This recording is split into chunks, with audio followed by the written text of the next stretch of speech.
কেমন করে ঘুমাও তুমি ওরে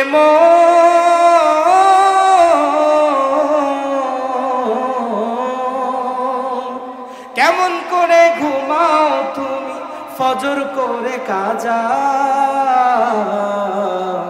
এমনও তো হতে পারে জোহরে জানাজা তোমার এমনও তো হতে পারে আসরে জানাজা ঠিক কি না কেমন করে ঘুমাও তুমি কেমন করে ঘুমাও তুমি ফজর করে কাজা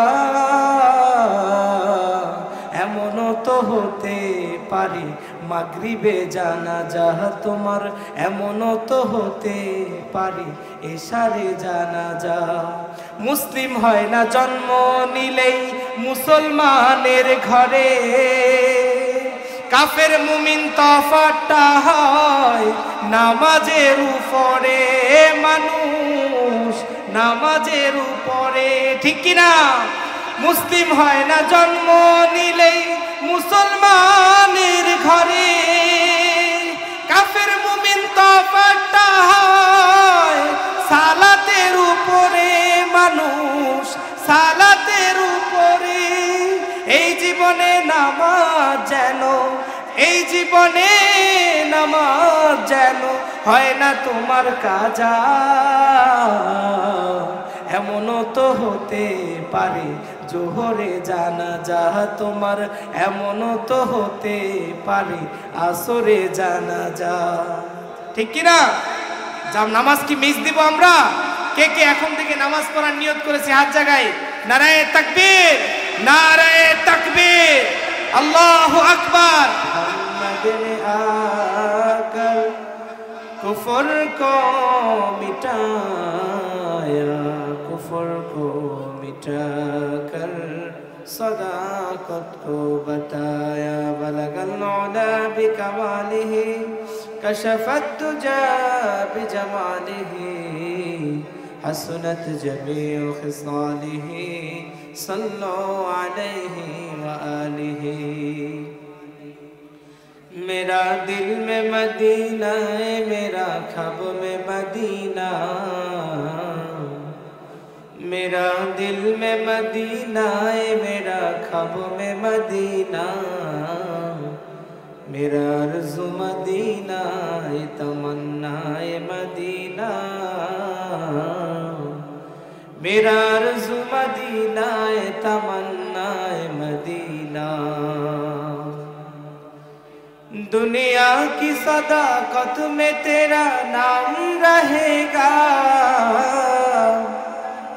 दुनिया की सदाकत में तेरा नाम रहेगा सिद्दीक तेरा नाम से इस्लाम रहेगा सिद्दीक तेरा नाम से इस्लाम रहेगा दुनिया की अदालत में तेरा नाम रहेगा दुनिया की अदालत में तेरा नाम रहेगा उमूर तेरा नाम से इस्लाम रहेगा आए उमूर तेरा नाम से इस्लाम रहेगा दुनिया की सुजात में तेरा नाम रहेगा दुनिया की इयानत में तेरा नाम रहेगा उस्मान तेरे नाम से इस्लाम रहेगा आए उस्मान तेरे नाम से इस्लाम रहेगा दुनिया की सुजात में तेरा नाम रहेगा आए अली तेरा नाम से इस्लाम रहेगा दुनिया की मुअज्जिन में तेरा नाम रहेगा ऐ बिलाल तेरा नाम से इस्लाम रहेगा अल्हम्दुलिल्लाह दारुल कुरान व सुन्नाह मदरसा ओ এলাকাবাসী ও যুবকদের উদ্যোগে সময়ের জনপ্রিয় তরুণ আলোচক, সারা বাংলায় আলোড়ন সৃষ্টিকারী বক্তা জনাব হযরত মাওলানা মুফতি ফারুকুর মাহফুজুর রহমান ফারুকী সাহেব দামাত বারাকাতুহুল আলিয়া, ওনার মাদ্রাসার প্রথম বার্ষিক ওয়াজ মাহফিলের দ্বিতীয় অধিবেশন ইশারের পরে আলহামদুলিল্লাহ আল্লাহ পাক রব্বুল আলামিন আমাদেরকে এই সুন্দর মজমায় বসার মতো তৌফিক দান করেছেন। সকলে বলি আলহামদুলিল্লাহ। যারা আমরা এখানে বসেছি আল্লাহর পক্ষ থেকে ঘোষণা, আল্লাহ বলেন যারা নাকি দুনিয়ার মধ্যে আমি আল্লাহর দ্বীনি আলোচনার মধ্যে বসে, ফেরেশতারা এই আলোচনার কথা বলে যে একজন ফেরেশতার কাঁধে চড়ে একজনের কাঁধে চড়তে চড়তে আল্লাহ পর্যন্ত এই আলোচনার কথা ফেরেশতারা আল্লাহর কাছে শোনায়া দেয়। বলেন সুবহানাল্লাহ। আল্লাহ পাকের কাছে যখন বলে যে আল্লাহ অমুক জায়গায় কিছু ব্যক্তিরা আপনার কোরআনের আলোচনা শোনার জন্য বসছে, তা আল্লাহ বলে এরা কেন বসছে, এরা কি জন্য বসছে? আপনার দ্বীনি আলোচনা শোনার জন্য। বলে এরা কি আমাকে দেখছে? বলে দেখে নাই। বলে তাহলে কেন দেখছে? বলে আপনাকে পাওয়ার পরে তারা জান্নাত পাইতে চায়। বলে জান্নাত দেখছে? কয় জান্নাতও দেখে নাই। তাইলে বলে জান্নাত পাইতে চায়, জাহান্নাম থেকে বাঁচতে চায়। আল্লাহ ঘোষণা দেয়, বলে যে যেই সমস্ত লোকেরা এই মজমায় বসছে আমি আল্লাহ সবার জিন্দেগির গুনাহগুলোকে মাফ করে দিয়েছি। আল্লাহ পাক রব্বুল আলামিন ঘোষণা দেয় এই মজমায় যারা বসছে তারা আমার আকাশের তারকার মতো। আমরা যেমন দুনিয়ার জমিনে বসে আকাশের তারকারাজি দেখি, বলে আল্লাহ ফেরেশতাদের সাথে বসে আমাদেরকেও দুনিয়ার জমিনে আমাদেরকে তারকার মতো জ্বলতে দেখে। সুবহানাল্লাহ বলেন না? তো যারা দামি কারা? বলে এইখানে যারা বসছে তারা, যারা দাঁড়ায় আছে তারা কি আপনাদের মতো দামি নাকি? বসতে হবে মজমায়, তাহলেই দামি হব। দাঁড়ায়া থাকলে জীবনেও দামি হওয়ার সম্ভাবনা নাই। যদি দাঁড়ায়া থাকার দ্বারাই ফায়দা হতো তাহলে যারা ঘরের মধ্যে বসে ওয়াজ শুনে তাহলে তো আর প্যান্ডেলের দরকার ছিল না, এই ওগলার দরকার ছিল না। বলতো যে এইখানে বক্তা আসবে, মাইক চালু করে দেব, মাইক দূরে দূরে আওয়াজ যাবে, মানুষ দূরে দূরে দোকানে দোকানে বসে আলোচনা শুনবে, ঠিক কিনা? কিন্তু এই মজমার আয়োজন কেন হয়েছে? বলে এই জান্নাতি বাগানে বসার দ্বারা সাথে সাথে ফেরেশতারা আমাদেরকে ঘেরাও করে নিয়েছে। সুবহানাল্লাহ বলেন না? বলে এই মজমায় যারা বসা তাদের উপরে আল্লাহর খাস রহমত বর্ষণ হইতেছে। সুবহানাল্লাহ বলেন না? কিন্তু এই সওয়াব এই যে যারা দাঁড়ায় আছে এখনো ভাইয়েরা, এরা কিন্তু পাইতেছে না। কেন? তারা এখনো বসে নাই। যদি বসে তাহলেই তাদের সওয়াব শুরু হয়ে যাবে। সুবহানাল্লাহ বলেন না? আমরা দোয়া করি যারা দাঁড়ায় আছে আল্লাহ তাদেরকে বসার তৌফিক দেন। বলেন আমিন। যারা এখনো দোকানের সামনে দাঁড়ায় আছে, চটপটি খাইতেছে, ডিম খাইতেছে, আল্লাহ যেন কিছুক্ষণ কোরআনের আলোচনা শোনার জন্য, হাদিসের আলোচনা শোনার জন্য আল্লাহ এখানে বসার তৌফিক দেন। বলেন আমিন। দুনিয়ার জমিনে সর্বশ্রেষ্ঠ কাজ হচ্ছে কি বলেন?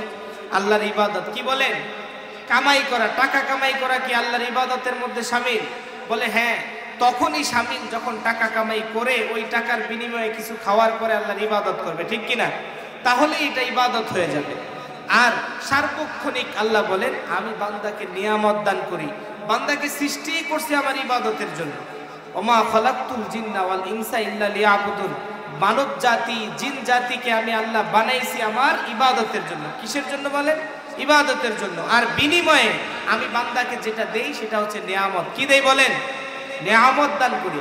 আল্লাহ পাক রব্বুল আলামিন কোরআনে কারীমের মধ্যে জানায়া দেয়, আলাম তারাউ আন্নাল্লাহা সাখারা লাকুম মা ফিস সামাওয়াতি ওয়া মা ফিল আরদ ওয়া আসবাগা আলাইকুম নি'মাতি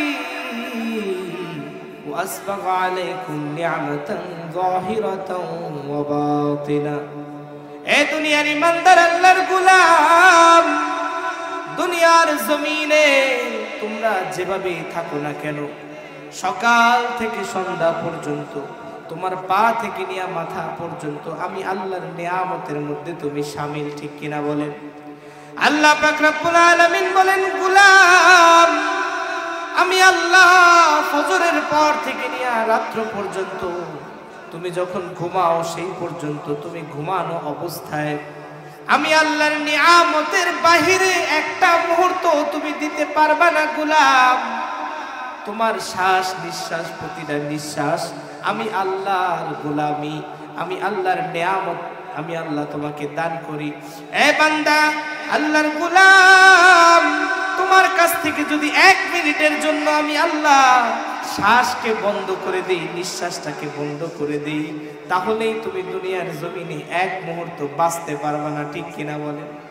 আল্লাহ পাক রব্বুল আলামিন যেই পরিমাণ নিঃশ্বাস নেওয়ার ক্ষমতা আমাদেরকে দান করে, 1 মুহূর্তের জন্য যদি সেটা বন্ধ করে দেওয়া হয়, আমার আপনার দুনিয়ার জমিনে বেঁচে থাকা দায়।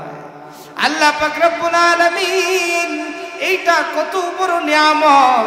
বলে করোনা ভাইরাসের সময় এমনিতেই যারা অক্সিজেন দিয়া শ্বাস নিঃশ্বাস গ্রহণ করে, কৃত্রিম শ্বাস নিঃশ্বাস, বলে করোনা ভাইরাসের সময় হাসপাতালগুলোতে কত করোনা রোগী ছিল, বলে কৃত্রিম শ্বাস প্রশ্বাস নিয়ে দুনিয়ার জমিনে বাঁচিয়া ছিল। বলে 1 সপ্তাহ পরে গার্ডিয়ানের কাছে বিল জমা দেয়, বলে 2 লাখ টাকা বিল আসছে, 3 লাখ টাকা বিল আসছে। বলে কেন এত বিল? বলে আমাদের দামি দামি মেশিন ছিল, ওই মেশিনের মাধ্যমে কৃত্রিম শ্বাস প্রশ্বাস দিয়া আপনার রোগীকে বাঁচায় রাখা হয়েছে, এর জন্য এত বিল আসছে। বলেন তো, মাত্র 1 সপ্তাহের জন্য যদি 2 লাখ টাকা 3 লাখ টাকা বিল আসে, সামান্য কৃত্রিম শ্বাস প্রশ্বাস দিয়া তাকে বাঁচায় রাখার কারণে, এই 2 লাখ টাকা যদি বিল আসে, আমাকে আপনাকে আল্লাহ পাক রব্বুল আলামিন 1 সপ্তাহ কি বাঁচায় রাখেনি? 5 সপ্তাহ বাঁচায় রাখেনি? বলে 1 সপ্তাহ না, 2 সপ্তাহ না, 1 মাস না, 3 মাস না, 4 মাস না, একটা না, কেউ কেউ 50 বছর, 30 বছর, 100 বছর পর্যন্ত দুনিয়ার জমিনে বাঁচে। আল্লাহ পাক রব্বুল আলামিন যদি আমাদের কাছ থেকে বিল ধারণ করতেন, এ বান্দা আমার শ্বাস প্রশ্বাসের বিনিময়ে আমাকে বিল দিবি, আমরা কি কেউ আল্লাহর বিল দিতে পারবো নি? বলেন, আমরা যদি এখন থেকে নিয়ে কিয়ামত পর্যন্ত আল্লাহ পাক রব্বুল আলামিন আমাদেরকে যদি জীবন দান করে দেয়, আমরা যদি আল্লাহর কুদরতি পায়ে সিজদায় পড়ে যাই, আল্লাহর এই নিয়ামতের শুকরিয়া পশ্চিম কালেও আমরা আদায় করতে পারবো না, ঠিক কিনা বলেন? আল্লাহ পাক রব্বুল আলামিন বলে, গোলাম, আমি তো তোর কাছে বিল চাই না, এই যে এত নিয়ামত, অফি আনফুসিকুম আফালা তুবসিরুন, তুই নিজের মধ্যে কত নিয়ামত আমি আল্লাহ তোকে দান করলাম, একটা বার কি একটু কল্পনা করে দেখতে পারিস না? আমি আল্লাহ যেই চক্ষু দান করলাম রে গোলাম, এ গোলাম, 1 চোখ আরেক চোখকে দেখতে পারে না, ঠিক কিনা বলেন? একটা চোখ আরেকটা চোখকে দেখে না, কিন্তু এই 2টা চোখ দিয়া মাইলকে মাইল আমি আল্লাহ সুদূর প্রসারে নজর করে দিলাম। যেখানেই তাকাবি শুধু আমার সৃষ্টি আর সৃষ্টি। এই চোখ 2টা ছোট ছোট চোখ, কিন্তু দেখতে পারে অনেক বড় জিনিস।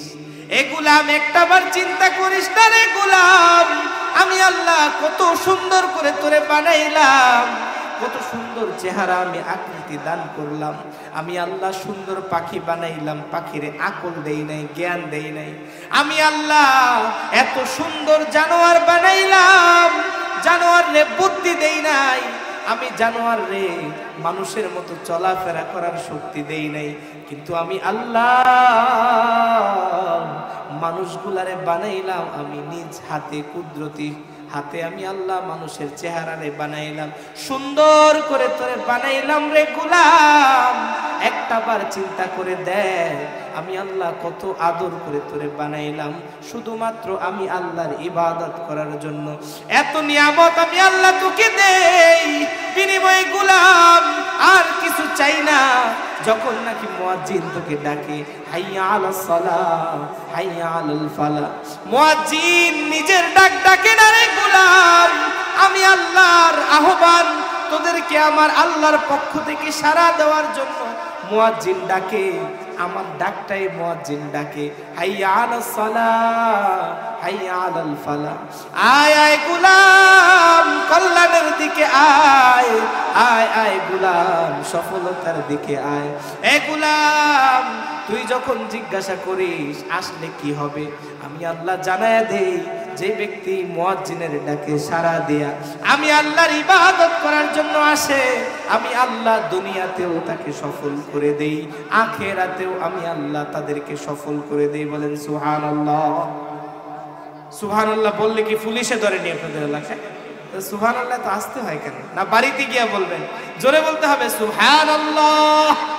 আল্লাহকে হৃদয় খুলে ডাকলে আল্লাহ খুশি হয়, আল্লাহকে না ডাকলে শয়তান খুশি হয়।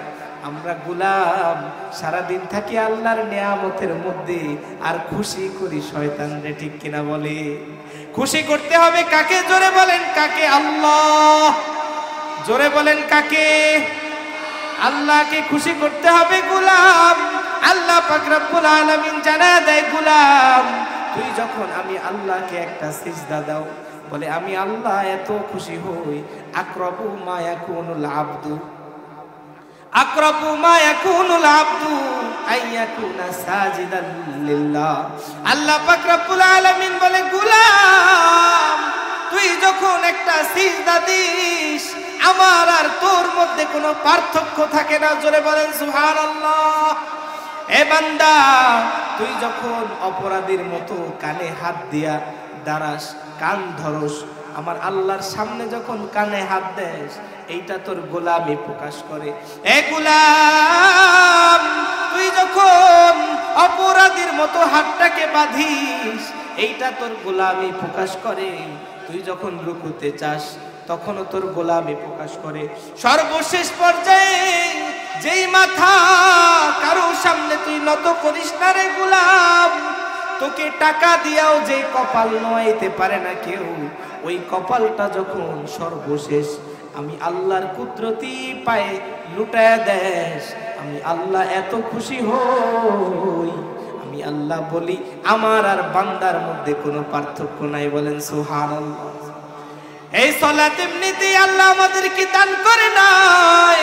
আল্লাহর রাসূল সাল্লাল্লাহু আলাইহি ওয়াসাল্লাম মিরাজের রজনীতে জিবরাইল আমিনের সাথে ইনদা সিদরাতিল মুনতাহা পর্যন্ত, সুম্মা মিনহু ইলা সামাওয়াতিল উলা, প্রথম আসমান, দ্বিতীয় আসমান, তৃতীয় আসমান, চতুর্থ আসমান, পঞ্চম আসমান, ষষ্ঠ সপ্তম আসমান পার করার পরে জিবরাইল আমিনের সাথে ইনদা সিদরাতিল মুনতাহা, সিদরাতুল মুনতাহাতে যাওয়ার পরে জিবরাইল আমিন বলে নবী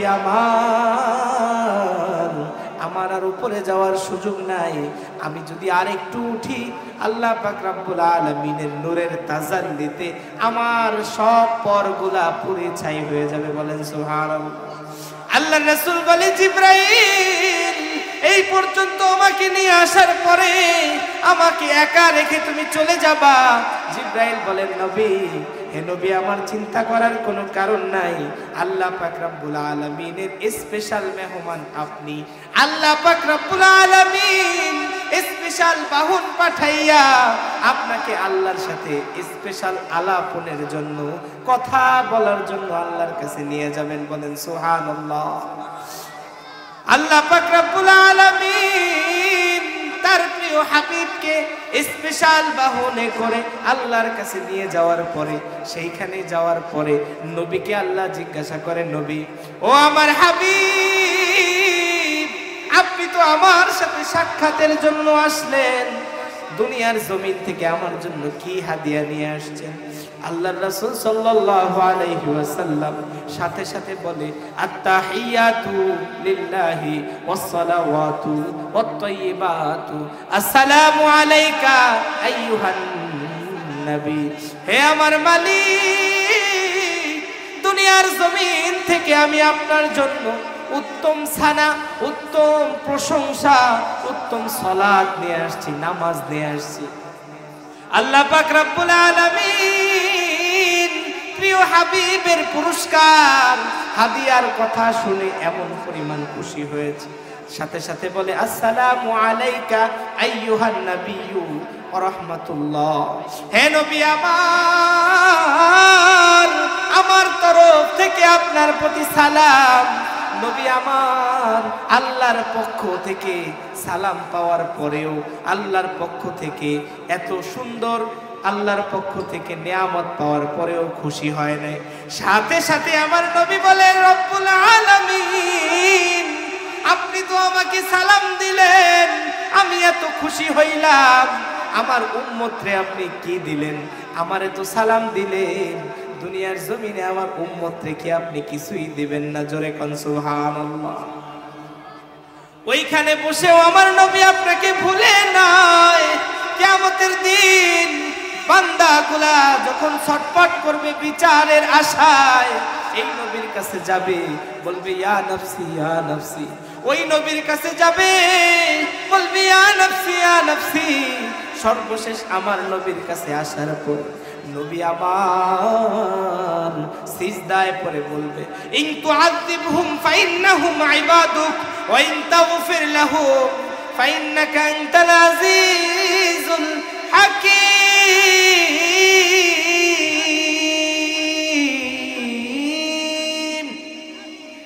আয় মালিক, আপনি যদি বান্দাকে শাস্তি দেন, ইন তুআযিবহুম ফাইন্নাহুম ইবাদুক, আপনাকে জিজ্ঞাসা করার কেউ নাই।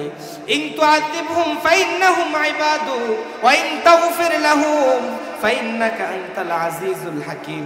আপনি যদি বান্দাকে maaf করিয়া দেন, তাহলেও আপনাকে জিজ্ঞাসা করার কেউ নাই।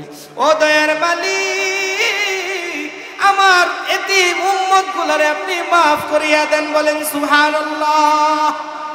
সেই নবী আমার আল্লাহকে বলে, রব্বুল আলামিন আমাকে তো আপনি সালাম দিলেন, আমার উম্মতরে কি আপনি সালাম দিবেন না? জোরে কোন সুবহানাল্লাহ। আল্লাহ পাক রব্বুল আলামিন মুচকি হাসি দিয়া নবীরে বলে, আসসালামু আলাইনা ওয়া আলা ইবাদিল্লাহিস সলিহিন। হে নবী আমার টেনশনের কোনো কারণ নাই, আপনারেও সালাম দিলাম, আসসালামু আলাইনা ওয়া আলা ইবাদিল্লাহিস সলিহিন। যারা নাকি সৎ কাজ করবে, আপনার পথে থাকবে, আপনার হাদিসের কথা মানবে, আপনার সুন্নত তরিকায় চলবে, আমি আল্লাহ ওই ব্যক্তিদেরকেও সালাম দিলাম। জোরে কোন সুবহানাল্লাহ। আসসালামু আলাইনা ওয়া আলা ইবাদিল্লাহিস সলিহিন। আশহাদু আল্লা ইলাহা ইল্লাল্লাহু ওয়া আশহাদু আন্না মুহাম্মাদান আবদুহু ওয়া রাসূলুহু। নবী আমার জানায় দেয়, মালিক আমি তো আপনার কাছে আসলাম, এত সুন্দর সাক্ষাৎ আমাকে দিলেন, কত সুন্দর করে আমাকে সুন্দর ব্যবস্থাপনার মাধ্যমে নিয়ে আসলেন, আমি আপনার কাছে আসলাম, আমি এত বেশি খুশি হইলাম। হে মালিক, আমার উম্মত যদি আপনার সাথে কথা বলতে যায়, আমার উম্মত যদি আপনার সাথে কথা বলতে চায়, আমার মতো যদি আপনার সাথে সাক্ষাৎ করতে চায়, আমার উম্মত যদি আপনার সাথে কথা বলতে চায়, আমার উম্মতের জন্য কোনো ব্যবস্থা আছে? নিচরে চিল্লা চিল্লা এখন সুবহানাল্লাহ। আমি যেমন মিরাজের রজনীতে আপনার সাথে সাক্ষাৎ করলাম, আমার উম্মত কিভাবে আপনার সাথে কথা বলবে? আমি তো কথা বলতে পারলাম, আমার উম্মতেরও স্পেশাল এমন একটা ব্যবস্থা দিয়ে দেন, যেই ব্যবস্থার মাধ্যমে প্রতিদিন যেন আমার উম্মতগুলো আপনার সাথে কথা বলতে পারে। সুবহানাল্লাহ বলে। আল্লাহ পাক রব্বুল আলামিন আমার নবীকে জানায় দেন, নবী আমার আপনার কোনো টেনশন নাই, চিন্তা নাই, আপনি তো স্পেশাল সাক্ষাৎ পাইছেন স্পেশাল নবী হিসাবে। আমি আল্লাহ এমন একটা আমল আপনাকে দিয়া দিলাম, যেই আমল যদি আপনার উম্মতেরা সুন্দরভাবে আদায় করতে পারে, প্রতিদিন আমি আল্লাহ আপনার উম্মতের সামনে দাঁড়ায়া সরাসরি আপনার উম্মতের সাথে কথা বলবো। বলেন সুবহানাল্লাহ। এগুলাম আল্লাহ পাক রব্বুল আলামিন আমার নবীকে 50 ওয়াক্ত নামাজ দিয়েছে। কয় ওয়াক্ত বলেন?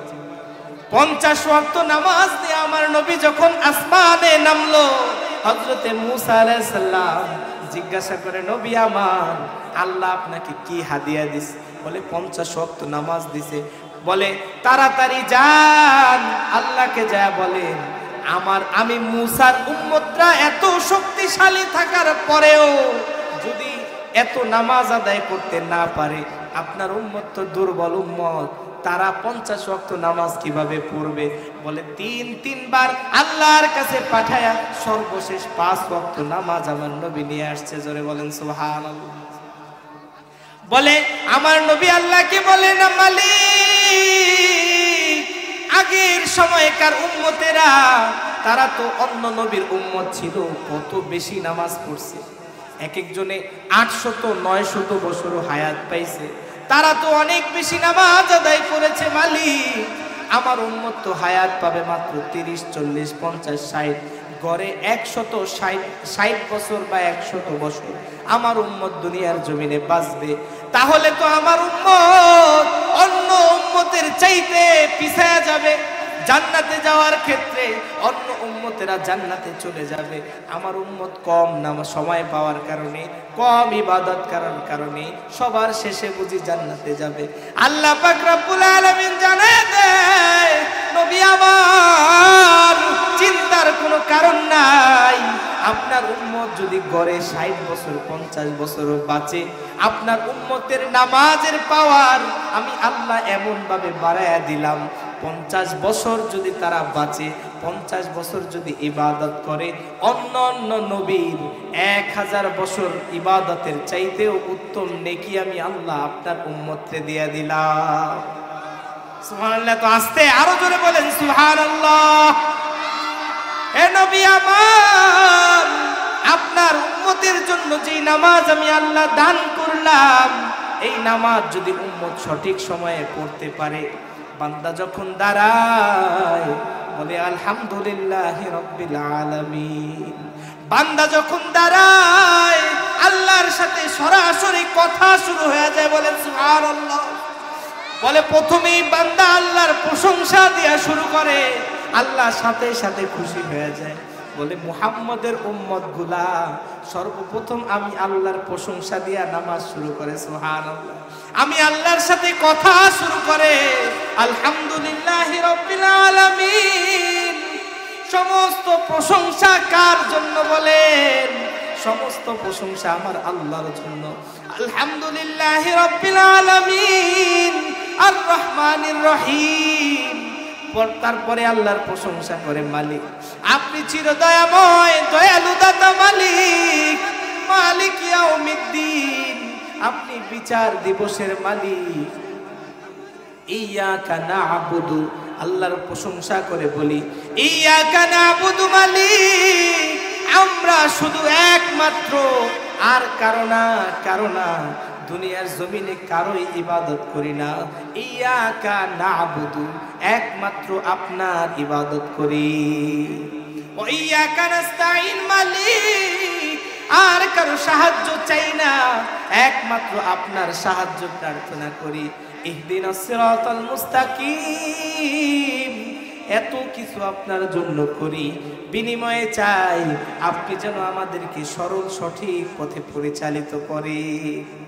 সিরাতাল্লাযীনা আন'আমতা আলাইহিম, ওই সমস্ত লোকদের পথে আমাদেরকে চালান যাদেরকে আপনি পুরস্কৃত করেছেন, যাদেরকে আপনি ইনাম দান করেছেন, যারা আপনার পথে পরিচালিত হয়ে আপনাকে মেনে আপনার ওলি হিসাবে দুনিয়ার জমিন থেকে বিদায় নিয়েছে, ওই সমস্ত লোকদের মতো আমাদেরকে বানান মালিক।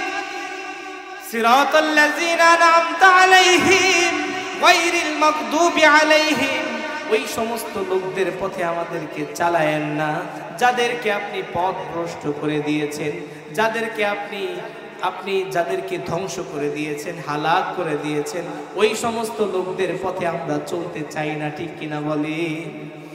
বান্দা যখন নামাজের মধ্যে দাঁড়ায়, আল্লাহ পাক রব্বুল আলামিন ঘোষণা দেয় আমি বান্দার সাথে সরাসরি কথা বলি।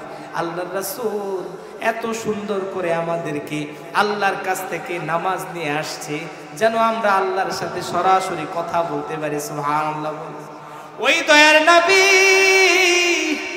শুধুমাত্র মানুষের জন্য নবী না, ওই দয়ার নবী, প্রাণীর জন্য নবী, গাছের তরুলতার জন্য নবী, সব কিছুর জন্য রহমত আমার নবী। আল্লাহ পাক রব্বুল আলামিন, রব্বুল আলামিন, আর আমার নবীকে আল্লাহ পাক রব্বুল আলামিন বানিয়েছেন রহমাতাল লিল আলামিন।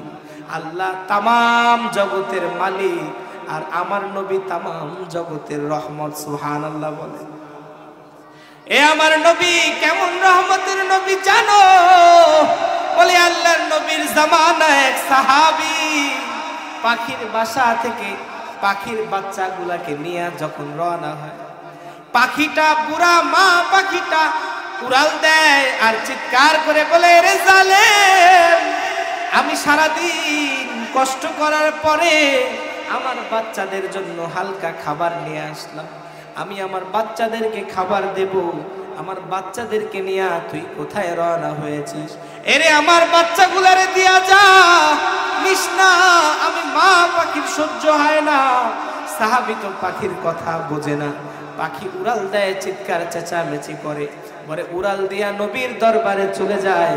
সাহাবী গিয়া নবীর দরবারে বসে, বলে সাহাবী চাদরের আড়ালে পাখির বাচ্চাগুলাকে নিয়ে ওই দরবারে বসছে, পাখিটাও ওই দরবারের মধ্যে ঢুকছে, ঢুইকা উড়াল দেয় আর চিৎকার করে ডাকে। আল্লাহর রাসূল সাল্লাল্লাহু আলাইহি ওয়াসাল্লাম, আল্লাহর রাসূল পাখির ভাষা বুঝতে পেরেছে, পাখিটাকে বলতেছে, সাহাবীকে বলতেছে, সাহাবী রে, কে পাখিটার বাচ্চাগুলা চুরি করে নিয়ে আনলি? তাড়াতাড়ি বল। এই পাখি, মা পাখিটা কান্না করতেছে তার বাচ্চার জন্য। এক সাহাবী হাত উঠায়া বলতেছে, ইয়া রাসূলুল্লাহ, এই পাখির বাচ্চাগুলা আমি নিয়ে আসছি। বলে তাড়াতাড়ি গিয়া বাসায় পাখির বাচ্চাগুলোকে দিয়ায়। এই মা পাখিটা বাচ্চাগুলার জন্য কান্নাকাটি করতেছে।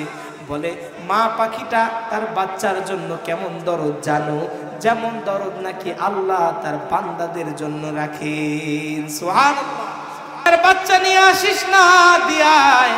বলে আমার নবী শুধুমাত্র মানুষের নবী না, আমার নবী চতুষ্পদ জানোয়ারের নবী, আমার নবী ওই পশু পাখিরও নবী, ঠিক কিনা বলে? বলে আল্লাহর রাসূল সাল্লাল্লাহু আলাইহি ওয়াসাল্লাম পাখিদের, পশুদের কথাও বুঝতেন কি বুঝতেন না? বলে বলে এক লোক আল্লাহর রাসূলের কাছে আয়েশা বলতেছে, ইয়া রাসূলুল্লাহ, ইয়া রাসূলুল্লাহ, আমার উটটা দুধ দিচ্ছে না আজকে কিছুদিন যাবত। বলে কেন? বলে জানি না। বলে উটটাকে নিয়ে আসো আমার কাছে। আল্লাহর রাসূলের কাছে যখন উটটাকে নিয়ে আসছে, আল্লাহর রাসূল সাল্লাল্লাহু আলাইহি ওয়াসাল্লাম উটকে জিজ্ঞাসা করে, রে উট, তোকে বানানো হয়েছে মানুষের গোলামি করার জন্য, তুই তো এই লোককে দুধ দেওয়ার কথা, কেন দুধ দিস না? উটটা জবাব দেয়, নবী আমার, এই নবী, এই বান্দাটাকে আল্লাহ পাক রব্বুল আলামিন এত আদর করে বানাইছে দুনিয়ার জমিনে, কত সুন্দর করে সৃষ্টি করছে। আমি উটকে তো আল্লাহ বানাইলো, আমি উট তো তার গোলামি করার কথা, তাকে দুধ দেওয়ার কথা, কিন্তু দেই না কেন জানেন নবী? আমি তো তাকে দুধ দেই না। এই লোকটা আজকে কিছুদিন যাবত আল্লাহর ইবাদত করে না। যে আল্লাহ আমাকে বানাইছে এই লোকের উপকারের জন্য, কত সুন্দর তরল দুধ আল্লাহ আমার মধ্যে দান করেছে। এই গরু, কত সুন্দর গরু, খায় সবুজ ঘাস, বলে পায়খানার সাথে গোবর বের হয়, ঠিক কিনা বলে?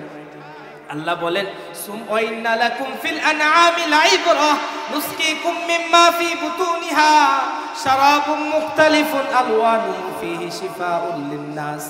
আল্লাহ পাক রব্বুল আলামিন বলেন, আমি আল্লাহ গরুর মধ্যে এত সুন্দর তরল দুধ দান করেছি।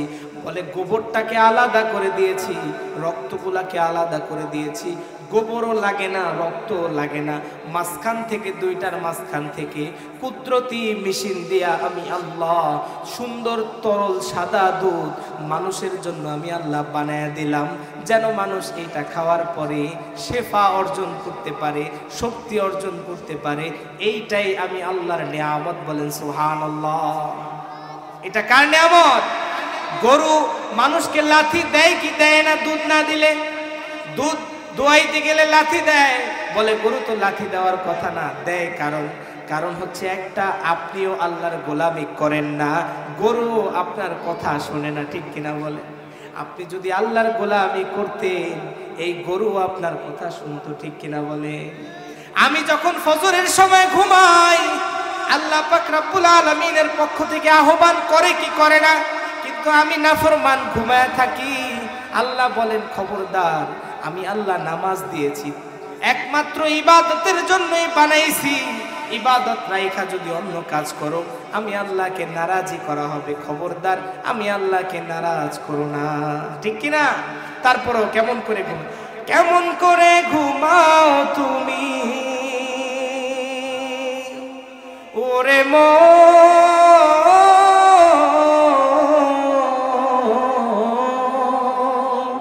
কেমন করে ঘুমাও তুমি ফজর করে কাজা,